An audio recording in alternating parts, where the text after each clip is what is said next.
2026 সালের 12 ফেব্রুয়ারি জাতীয় সংসদ নির্বাচন, সেই নির্বাচন দিনেই একটা হাভোট না ভোটের আয়োজন করা হয়েছে। সেখানে মানুষ যাতে এই বিষয়টা জানতে পারে কী কারণে হাভোট না ভোট করা হচ্ছে, সেটা স্বতঃস্ফূর্তভাবে মানুষ যাতে তার অধিকারটা প্রয়োগ করতে পারে এবং তার মতামত দিতে পারে, সেজন্য জনগণকে সচেতন করার জন্য আমরা যেহেতু পরিবহন সেক্টর নিয়ে আসি, তো আমরা মালিক সমিতির শ্রমিক ইউনিয়ন আজকে আমরা নতুনবাদ বাস টার্মিনালে সবাই একত্রিত হয়ে আমরা বিভিন্ন বাসে এবং বিভিন্ন কাউন্টারে আমরা এই লিফলেট দিয়েছি এবং আমরা এখানে দুইটা ড্রপডাউন ব্যানার দিয়েছি যাতে জনগণ সচেতন হয়। বিশেষ করে পরিবহন সেক্টর যারা ড্রাইভার আছে, যারা হেল্পার আছে, কন্ডাক্টর আছে, সাথে যাত্রী সাধারণ যারা আছে তারা সচেতন হয়। সেজন্য আমরা এখানে মালিক সমিতির শ্রমিক ইউনিয়ন, বিআরটিএ এবং পুলিশ, আমাদের ট্রাফিক বিভাগ মিলে আমরা সচেতন করার জন্য আজকে এখানে একত্রিত হয়েছি।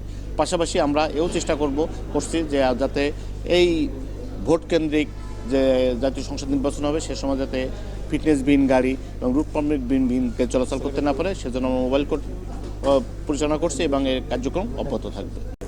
মালিক সমিতি, শ্রমিক ইউনিয়ন এবং বিআরটিএর পক্ষ থেকে কর্তৃপক্ষ সবাই, পুলিশের পক্ষ থেকে ট্রাফিক বিভাগের তারা সবাই আছে। 2026-এ যে ভোট, এই ভোটের ব্যাপারে আমরা লিফলেট বিতরণ করলাম। হা ভোট না ভোট যেটা দিলে কী হয় সেটার জন্য জনসচেতন করার জন্য আমরা এই কার্যক্রম চালাচ্ছি। আমি মালিক সমিতি বরিশাল জেলা বাস মালিক গ্রুপ সভাপতি মোহাম্মদ মোশাররফ হোসেন।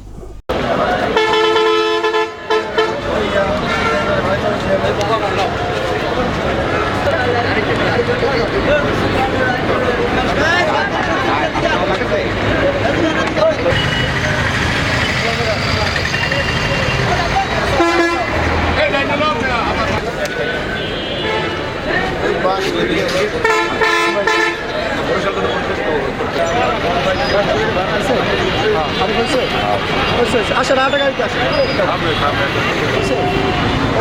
আসেন এই গাছটা আসেন।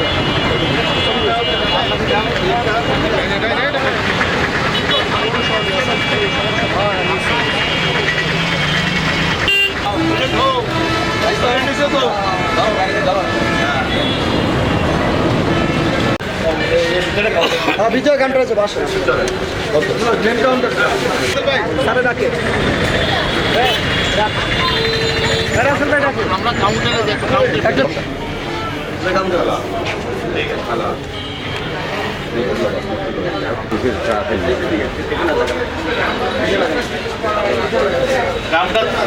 চারটা দিয়ে মাঝখানে